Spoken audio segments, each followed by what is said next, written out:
नमस्कार दोस्तों, आज बात होगी इस कोरोना काल के 2 महीने का वक्त लॉकडाउन का बीत गया है। पूरे 25 मई से अगर आप जोड़ेंगे, 25 मार्च से आप जोड़ेंगे तो 25 मई की तारीख है आज। और इन 2 महीनों में अब वक्त आ गया है अपनी नीतियों को आकलन करने का। सरकार ने जो नीतियाँ अपनाई, हमारे एक्सपर्ट्स ने जो चीज़ें हमको बताई, क्या हम उसमें खरे उतरे हैं? क्या हम ये मान सकते हैं कि आज की तारीख में 60 दिनों के बाद लॉकडाउन को लेकर जो हमारे मन में शक व शुबा था आज से 60 दिन पहले, वो जायज़ था या नाजायज़ था?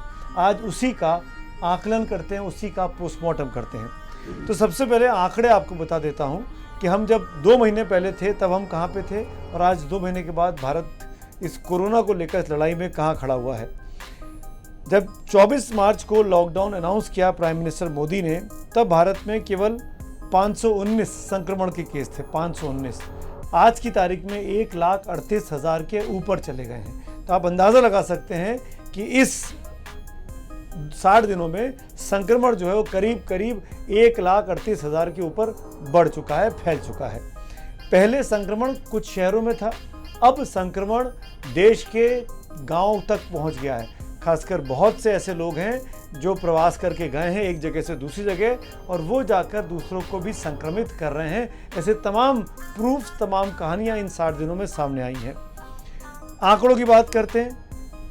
आज से 60 दिन पहले यानी 24 मार्च को हिंदुस्तान में कितनी मौतें हुई थी कोरोना की वजह से? आंकड़ा था 10 का। मात्र 10 लोग इससे मरे थे। आज 2 महीने बाद, 60 दिन बाद 4021 लोग अपनी जान कोरोना की वजह से गंवा चुके हैं। आंकड़ा 4000 के ऊपर चला गया है। यानी इन 60 दिनों में 4011 लोगों ने अपनी जान गंवाई है। अब बात कर लेते हैं रिकवरी रेट की, जिसको हम लोग कहते हैं ना कि कितने लोग ठीक हो रहे हैं।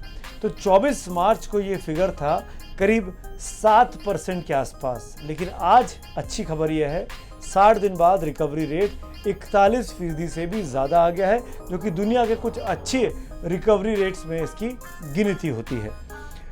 तो जिस तरीके से रिकवरी रेट ठीक हुआ है, जिस तरीके से लॉकडाउन लगाया गया 60 दिन में, उसका अगर एक तरीके से सम अप किया जाए तो ये कहा जा सकता है कि लॉकडाउन का जो 4 चरणों का लॉकडाउन लगा, पहले 24 से 14 तक, फिर 14 से 4 तक, फिर 4 से आगे आते आते अब 31 मई तक हो गया है।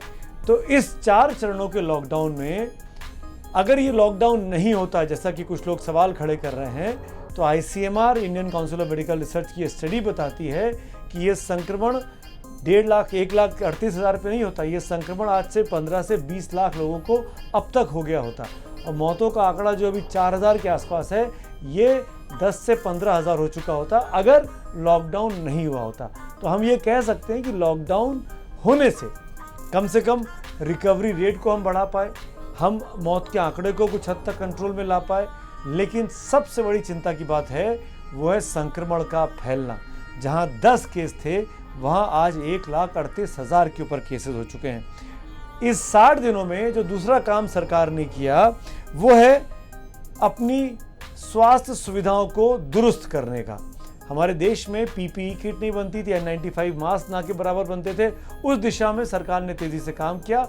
अब बहुत बड़ी संख्या में चीज़ें देश में निर्माण हो रही हैं। सैनिटाइजर की कमी जो शुरू में आई थी वो नहीं है, ग्लव्स की कमी अब नहीं है, मास्क अब तरह तरह के मिल रहे हैं जो मेडिकेटेड भी हैं और नॉन मेडिकेटेड मास्क भी हैं, और PPE किट भी हिंदुस्तान में खूब धड़ल्ले से बन रही है।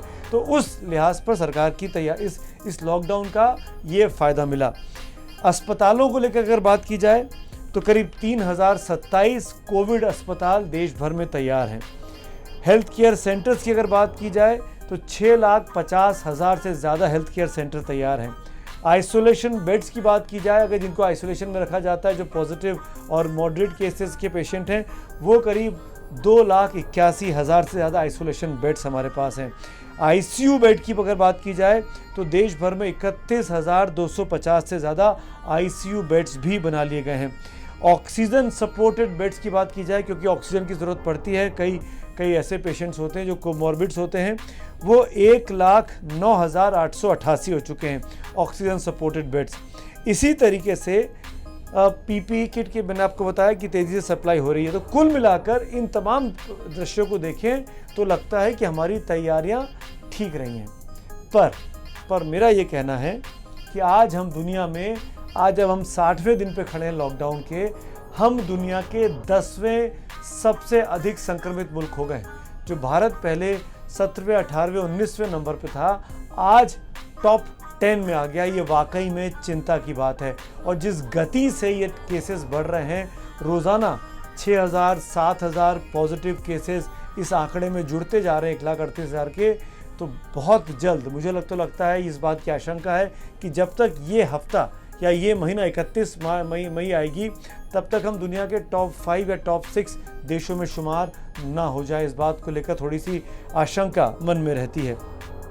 इसी तरीके से आज की तारीख में जो केस बढ़ने के मामले हैं ना, भले ही हम दुनिया में 10वें नंबर पर आए हैं केसेस के मामले में, लेकिन जो केस बढ़ने की दर है, जो रेट है ग्रोथ ऑफ केसेस, वो उसमें भारत 4थे नंबर पे है। और ये चिंता की बात है। पहले पे अमेरिका आता है, दूसरे पे ब्राज़ील आता है, तीसरे पे रशिया आता है, चौथे पे भारत आता है। उस टॉप 10 की लिस्ट में हमसे जो ऊपर के देश हैं, जर्मनी हो गया, टर्की हो गया, फ्रांस हो गया, इनमें इस गति से केसेस नहीं बढ़ रहे हैं। इसीलिए मैं कह रहा हूँ कि अगर भारत में रोज़ 6-7 हज़ार केस आते रहे, तो जर्मनी, फ्रांस और टर्की को हम पीछे छोड़ के टॉप 6 या टॉप 7 कंट्रीज़ में by the end of this month हम आ जाएंगे, जिसमें अभी केवल 6 दिन बाकी रह गए। इसीलिए ये चिंता की बात है। और ये चिंता की बात इसलिए भी है कि लॉकडाउन 4 भी संडे को ख़त्म हो रहा है, आने वाले संडे को। और लॉकडाउन 4 में जो रियायतें दी गई हैं, श्रमिक ट्रेनें चल रही हैं, राजधानी एक्सप्रेस ट्रेनें चला दी, आप 1 जून से और ट्रेनें चलाने जा रहे हैं, फ्लाइट्स भी अब शुरू हो गई हैं, यानी कुल मिलाकर लोगों की आवाजाही शुरू हो गई है। तो जो प्रधानमंत्री 24 मार्च के अपने संबोधन में ये कह रहे थे कि भाई इस बीमारी को हराना है, तो जो जहां है वहीं रुका रहे, उसको अपनी जगह नहीं छोड़नी है, आज स्थिति 60 दिन के बाद बिल्कुल विपरीत हो गई है। तो प्रधानमंत्री का वो बयान सुनिए आप पहले, जो उन्होंने आज से करीब 2 महीने पहले दिया था। हमें भी ये मानकर चलना चाहिए कि हमारे सामने सिर्फ और सिर्फ यही एक मार्ग है, एषः पंथाः। हमें घर से बाहर नहीं निकलना है, चाहे जो हो जाए, घर में ही रहना है। इस साउंड बाइट के बाद ये लगा था कि देश की सरकारें आपस में शायद सहमति कर चुकी हैं, तमाम राज्य सरकारों के साथ प्रधानमंत्री की सहमति हो चुकी है कि हमको कोरोना की रोकथाम के लिए लोगों की आवाजाही पर प्रतिबंध लगाना पड़ेगा। इसीलिए ट्रेनें, हवाई जहाज, बसेज, यहाँ तक कि लोकल लेवल, सिटी लेवल पर भी ट्रांसपोर्ट को बंद कर दिया गया था। लेकिन आज जब संक्रमण फैल रहा है, दुनिया के 10 बड़े मुल्कों में भारत आ गया है, तब हमने ट्रांसपोर्टेशन की आवाजाही शुरू कर दी है। यानी हम संक्रमण को अब फैलने दे रहे हैं। ये कम्युनिटी स्प्रेड के लेवल पर चला गया है। तो ये सवाल खड़ा होता है कि क्या हमारी अर्थव्यवस्था इतनी कमज़ोर स्थिति में आ गई थी कि सरकार के पास कोई और चारा नहीं बचा था? या इस सवाल को मैं ऐसे पूछूं प्रधानमंत्री मोदी और उनकी सरकार से कि आपको 60 दिन पहले ये नहीं पता था कि आज देश में जो संक्रमण की स्थिति है वो इतनी विकराल हो जाएगी कि आप संक्रमण के साथ साथ आप काम करने की वकालत भी करने लगेंगे। क्योंकि प्रधानमंत्री ने उसी 2 महीने पुराने अपने भाषण में एक बात और कही थी, और वो ये बात थी कि हमको 21 दिन की साइकिल चाहिए ताकि इस संक्रमण को फैलने से रोका जा सके। अब तो 60 दिन हो गए हैं। सुनिए क्या कहा था प्रधानमंत्री ने। महाभारत का युद्ध 18 दिन में जीता गया था। आज कोरोना के खिलाफ जो युद्ध पूरा देश लड़ रहा है, उसमें 21 दिन लगने वाले हैं। हमारा प्रयास है इसे 21 दिन में जीत लिया जाए। तो जो एक्सपर्ट ने प्रधानमंत्री को यह सलाह दी कि 21 दिन के अंदर अगर हम पहला लॉकडाउन लगाएंगे तो उसके बाद संक्रमण को फैलने से रोक लेंगे, फिर हम धीरे धीरे करके अर्थव्यवस्था को पटरी पर ले आएंगे, लेकिन ऐसा हुआ नहीं। तो पहला जो लॉकडाउन 1 लगा जो कि 14 अप्रैल तक था, उसके बाद लॉकडाउन 2 लगा, फिर लॉकडाउन 3 लगा, आज की तारीख में लॉकडाउन 4 लगा हुआ है। और अब आलम यह आ गया है कि संक्रमण फैलता जा रहा है। 21 दिन क्या 60 दिन की साइकिल पूरी हो गई है और आसार तो यही बन रहे हैं कि लॉकडाउन 5 भी आएगा, कुछ और रियायतों के साथ। कुछ और चीज़ें यानी खुल सकती हैं, मॉल्स खुल सकते हैं शायद कुछ शहरों में, या मेट्रो चल सकती है कुछ शहरों में, और ये एक और बड़ी वजह बन जाएंगी संक्रमण के फैलने की।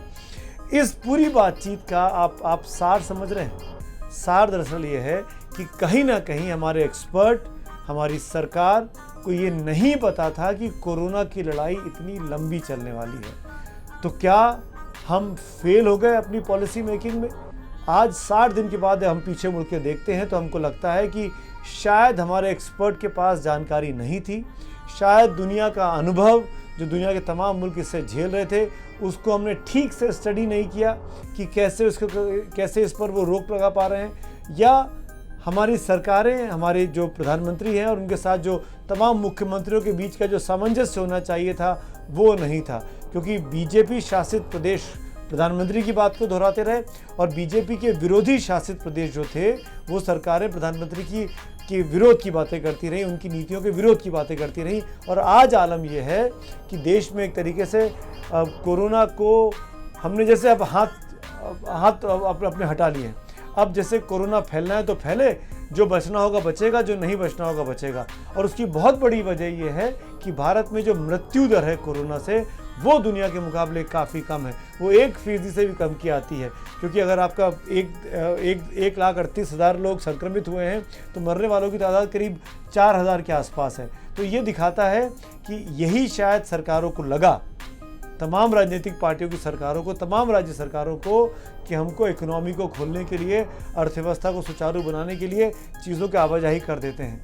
पर इससे कोरोना रुक जाएगा ये सोचना बिल्कुल गलत है। मेरा डर, मेरा खौफ यही है कि सरकारों ने जिस तरीके से बैड प्लानिंग की, ये सोचा ही नहीं 24 मार्च को लॉकडाउन अनाउंस करते वक्त 4 घंटे के बाद कि 12 बजे से देश में सब बंद हो जाएगा, कि जो मजदूर दिहाड़ी पर रहते हैं, आपको पता है हिंदुस्तान में करीब 12 से 13 करोड़ प्रवासी मजदूर हैं अलग अलग शहरों में, खासकर बड़े शहरों के आसपास। वो आंकड़े भी चौंकाने वाले हैं। ये जो मेरे पास आंकड़े हैं ये 2011 की सेंसस के मुताबिक है। इसके मुताबिक भारत में, ये 2011 की बात कर रहा हूँ, तब 5 करोड़ 35 लाख लोग थे केवल 5 बड़े राज्यों में जो माइग्रेंट लेबर्स थे, जिसमें महाराष्ट्र में करीब 1 करोड़ लोग थे, उत्तर प्रदेश में करीब 40 लाख लोग थे, वेस्ट बंगाल में करीब 23 लाख लोग थे। ये 2011 की बात कर रहा हूँ। आज हम 10 साल 9 साल आगे आ चुके हैं तो ये आंकड़ा बढ़ चुका, हर चीज़ ऑलमोस्ट डबल के आसपास चली गई होगी। और इन परिस्थितियों में जब देश में 12-13 करोड़ प्रवासी मजदूर थे, और हम जानते हैं मुंबई में धारावी है जहाँ पर 1.5-2 किलोमीटर के दायरे में 5 से 7 लाख लोग रहते हैं। एक छोटी सी झुग्गी झोपड़ी में 12-12, 15-15 लोगों को रहने पर मजबूर होना पड़ता है। हम जानते हैं दिल्ली में बड़ी संख्या में बिहार के, उत्तर प्रदेश के और बंगाल के लेबर्स काम कर रहे हैं। हम जानते हैं गुजरात में बहुत बड़ी संख्या में बिहार के और उड़ीसा के लेबर्स काम कर रहे हैं। क्या प्रधानमंत्री मोदी की अगुवाई में सरकार ने ये नहीं सोचा कि जब वो लॉकडाउन करने जा रही है तो ये मजदूर कहाँ जाएंगे? पहले 21 दिन की बात की गई और फिर लॉकडाउन बढ़ाते बढ़ाते 60 दिन कर दिया। जब 60 दिन का रोजगार नहीं मिलेगा किसी मजदूर को तो वो अपना क्या खाएगा, अपने परिवार को क्या खिलाएगा? और ये साफ समझ में आता है कि कहीं ना कहीं हमारी प्लानिंग में, हमारे विजन में त्रुटि रही, कमी रही, और इसीलिए लाखों की संख्या में आपने मजदूरों को सड़क पर हाल बेहाल चलते हुए देखा इस भीषण गर्मी में। और उसका दबाव ये पड़ा कि राज्य सरकारों को ट्रेनें और बसें चलाने का दबाव डालना पड़ा, क्योंकि सबकी राजनीतिक मजबूरी भी है, सबको चुनाव भी लड़ने हैं अगले। अगर ये नंगे पैर ये मजदूर चलते रहेंगे तो वो चुनाव कैसे जीतेंगे? उनकी राजनीतिक सत्ता कैसे उनके पास लौटेगी? और इस चक्कर में बंटाधार हो गया। इस चक्कर में कोरोना देश भर में फैल गया, जो सिर्फ शहरों में था, जो दिल्ली में था, मुंबई में था, नोएडा में था, पुणे में था, चेन्नई में था, अहमदाबाद में था, वो आज यूपी चला गया लाखों मजदूरों के साथ, वो आज बिहार के गांव में चला गया लाखों मजदूरों के साथ, वो आज झारखंड चला गया तब लाखों मजदूरों के साथ। और ये सिर्फ इसलिए हुआ कि हम लोगों ने नहीं सोचा कि जो मजदूर शहरों में रहकर अपनी रोजी रोटी पाल रहे हैं उनका क्या होगा। अगर सब कुछ ठीक था तो मजदूर सड़क पर क्यों आए? सवाल बहुत सीधा सा है, क्या हमारी प्लानिंग में हम भूल गए कि मुंबई में धारावी में 1.5 किलोमीटर के अंदर 2.5-3 लाख लोग रहते हैं? क्या हम ये भूल गए नोएडा गाजियाबाद में तमाम प्रवासी मजदूर रहते हैं जो चल पड़ेंगे घरों की ओर? हमारी प्लानिंग 24 मार्च के बाद लगता है कि मजदूरों की जगह नहीं थी उस प्लानिंग में। मैं एक बात कहता हूँ जी, कानून व्यवस्था राज्य का विषय है, ये तो आप मानते हैं। अगर आप जाके बंगाल में, महाराष्ट्र में सीधा हस्तक्षेप करेंगे तो वहां पर बवाल होता है। हमने पैसे देने का काम किया, ट्रेन देने का काम किया, ट्रेन का 85% खर्चा हमने वहन किया, जो सुविधाएं चाहिए थी हमने केंद्र से करने का प्रयास किया। अब कानून व्यवस्था तो वहां से जहां से मजदूर आ रहे हैं वहां की राज्य सरकार को, अगर आप कहीं महाराष्ट्र में नहीं हुआ तो उद्धव जी से सवाल पूछने की बजाय या महागाड़ी सरकार से पूछने की बजाय आप मुझसे वो प्रश्न नहीं कर सकते। अगर पहले ही अगर प्रधानमंत्री ने राज्य सरकारों को भरोसे में बातचीत में ले लिया होता, बातचीत कर ली होती कि जो मजदूर जहां रहता है उसको वहीं पर हम खाना उपलब्ध कराएंगे, वहीं पर उसके खाते में अनाज जाएगा, उसके खाते में पैसे आएंगे, और राज्य सरकारों को ये कहा होता, जैसे मुंबई के लिए मैं उदाहरण के लिए बता रहा हूँ, उद्धव ठाकरे को भरोसे में लेकर अगर नरेंद्र मोदी ये कहते कि इन तमाम मजदूरों को महाराष्ट्र के अलग अलग स्कूलों में, अलग अलग कॉलेजेस के कैंपसेस में ले जाइए, बड़े बड़े पार्कों में आप टेंट हाउस पर टेंट लगाइए और उनको वहाँ ठहरा दीजिए ताकि वो झुग्गियों से निकल सकें और एक वहाँ पर रहने की व्यवस्था कर दी जाए, तो शायद आज ये दिक्कत नहीं आ रही होती। ये मजदूर पलायन कर करके अपने घरों की ओर नहीं दौड़ रहे होते। इनके पेट में अगर अन्न पड़ रहा होता, इनको अगर खाते में पैसे आ रहे होते, जो कि सरकार कह रही है कि आ रहे हैं, बहुत से मजदूर कह रहे हैं कि उनको नहीं मिल रहे हैं, तो आज ये स्थिति नहीं हुई होती। तो 60 दिन के बाद हम ये कह सकते हैं कि लॉकडाउन से जहाँ कुछ हद तक कुछ कामयाबी मिली, लेकिन मजदूरों की दुर्दशा को देखकर ये लगता है कि सरकारों ने, खासकर केंद्र की सरकार ने राज्य सरकारों के साथ प्रॉपर सामंजस्य नहीं बिठाया और आज कोरोना देश भर में फैल गया है। तो बैड प्लानिंग, बैड विजन, इसको साफ तौर पे समझा जा सकता है। और वो बैड पॉलिटिक्स जिसको मैं बहुत बड़ी वजह मानता हूं कि इस गंदी राजनीति की वजह से, इस वोटों की राजनीति की वजह से, क्योंकि एक राय नहीं थी, समस्या एक है, देश एक है, पर समाधान हर राज्य ने अपने अपने हिसाब से निकाला और उस चक्कर में कोरोना को फैला दिया। वो कोरोना जिसका आज भी कोई इलाज नहीं है, कोई दवाई नहीं है। दवाई बनने में अभी भी कहा जा रहा है कि 8 से 10 महीने का वक्त लग सकता है। इन परिस्थिति में भारत जैसा गरीब मुल्क, भारत जैसा वो मुल्क जो 13 करोड़ लोग जो रोज़ खाते हैं, रोज़ कमाते हैं, उनकी जान पर बनाई है, इसका जिम्मेदार कौन है? सोचिएगा ज़रूर। क्या राजनीतिक पार्टियों ने अपनी कुर्सी के लिए इन तमाम लोगों की जान को एक तरीके से जान की बाजी लगा दी है? आखिरकार इन गरीब बेसहारा मजदूरों को जो प्रताड़ना सहनी पड़ रही है, जो उनके ऊपर कोरोना की मार पड़ रही है, इसका जिम्मेदार अगर ये राजनीतिक मंसूबे नहीं है तो कौन है? धन्यवाद। एबीपी न्यूज आपको रखे आगे।